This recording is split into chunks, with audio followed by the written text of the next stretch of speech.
Y ya estamos conectados con Jaime Dung. Jaime Dung es analista financiero, economista de Bolivia, ex precandidato a presidente, y obviamente nos estamos conectando con él porque, bueno, queremos ver un poco cómo se ve el proceso que viene en Bolivia, liderado por el nuevo presidente Rodrigo Paz, y después de un largo proceso que tuvo al movimiento socialismo a cargo de los gobiernos del país del altiplano. Jaime Nun, buenas noches. Eduardo Van der Koy lo saluda desde D-News, Buenos Aires.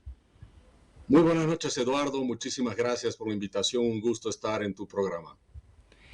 Primera pregunta.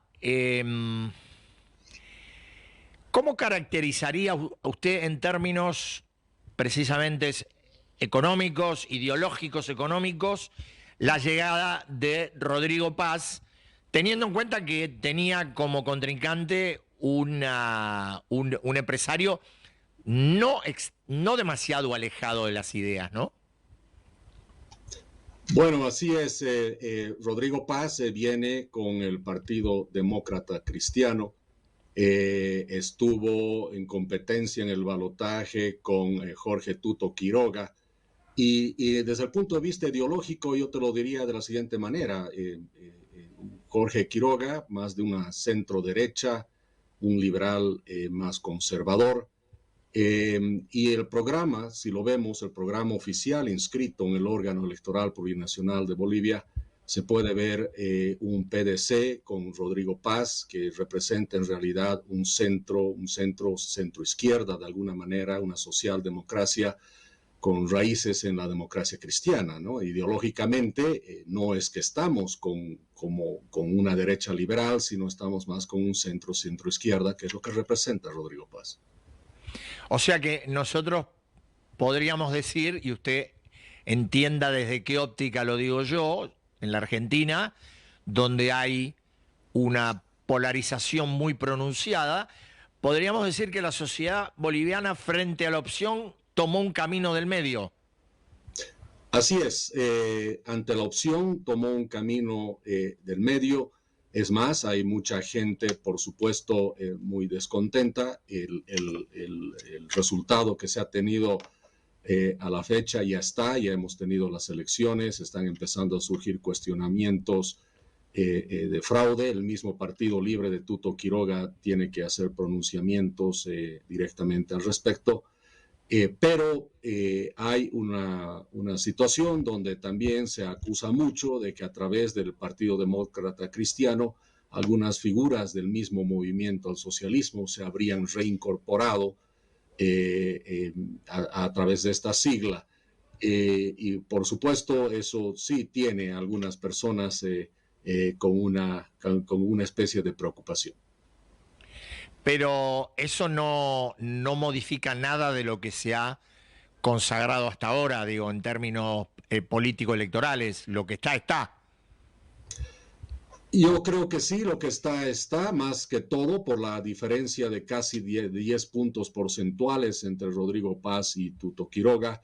Evidentemente hay algunas denuncias y algunas pruebas que han aparecido de algunos registros en papeletas que no están correctas. Por supuesto, todo eso va a estar sujeto a una revisión. El Partido Libre de Quiroga formalmente ha hecho una petición al Tribunal Supremo Electoral de una entrega de las 35,000 actas que registran toda la votación a nivel nacional, para que ellos puedan hacer una revisión también en caso de que hay dudas en ciertos lugares. Y el Tribunal Supremo Electoral el día de ayer ha hecho conocer que va a entregar todas esas actas. Tuto Quiroga como persona no se ha pronunciado al respecto, lo cual la verdad que extraña muchísimo. Ya debería hacer algún tipo de pronunciamiento. Aunque sí hay que reconocer que inmediatamente después de conocido los resultados del sistema rápido de registro de votación, inmediatamente salió Tuto Quiroga a decir que felicitó a Rodrigo Paz y reconocía la derrota, pero dejando un titubeo y algunas dudas que, bueno, ahora están empezando a surgir.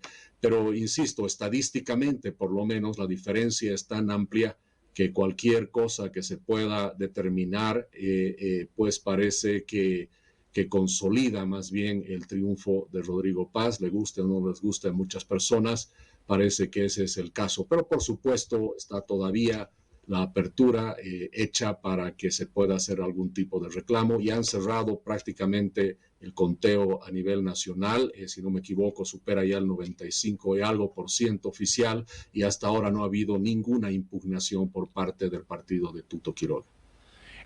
Dun, una pregunta ya entrando más en un terreno específico.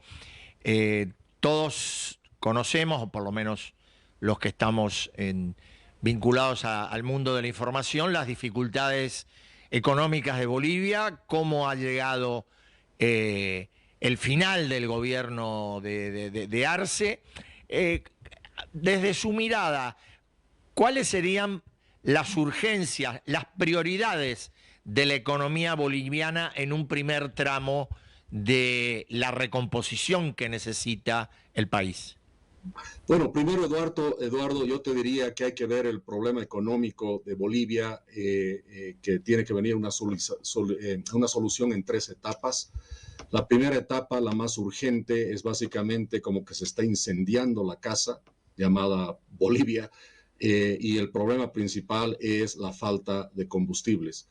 El problema de Bolivia es de origen fiscal, que ha derivado en una crisis de balanza de pagos, y eso se nos ha convertido en una especie de crisis energética en este momento. En este momento no hay combustible suficiente en el país, ya son varios meses y se ha intensificado, especialmente en las últimas semanas.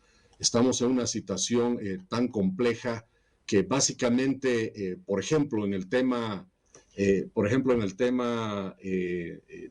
concreto de la agricultura, la escasez de diésel ha puesto en riesgo todita la cosecha que tenemos ahora de verano, soya, maíz, sorgo. Se estima que se va a lograr sembrar solo el 30% de lo que normalmente se logra sembrar habitualmente por la falta de combustible. Toda la industria boliviana está prácticamente paralizada. Por la falta de combustible, por supuesto. Esto está poniendo en riesgo la seguridad alimentaria y sanitaria de Bolivia. Tenemos más de 11.000, 12.000 camiones de alto tonelaje que están paralizados en el país.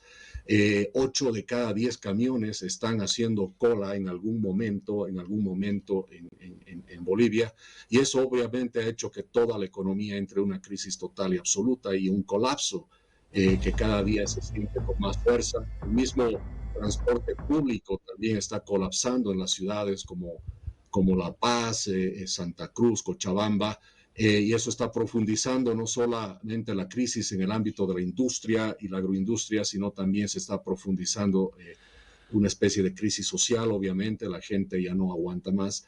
Y Ahora, esa es la emergencia inmediata. Hay que solucionar, hay que tener combustible. Rodrigo Paz ha prometido que se terminan las colas el 9 de noviembre, siendo que él es juramentado en el cargo de presidente el 8 de noviembre. Entonces tiene un desafío inmenso.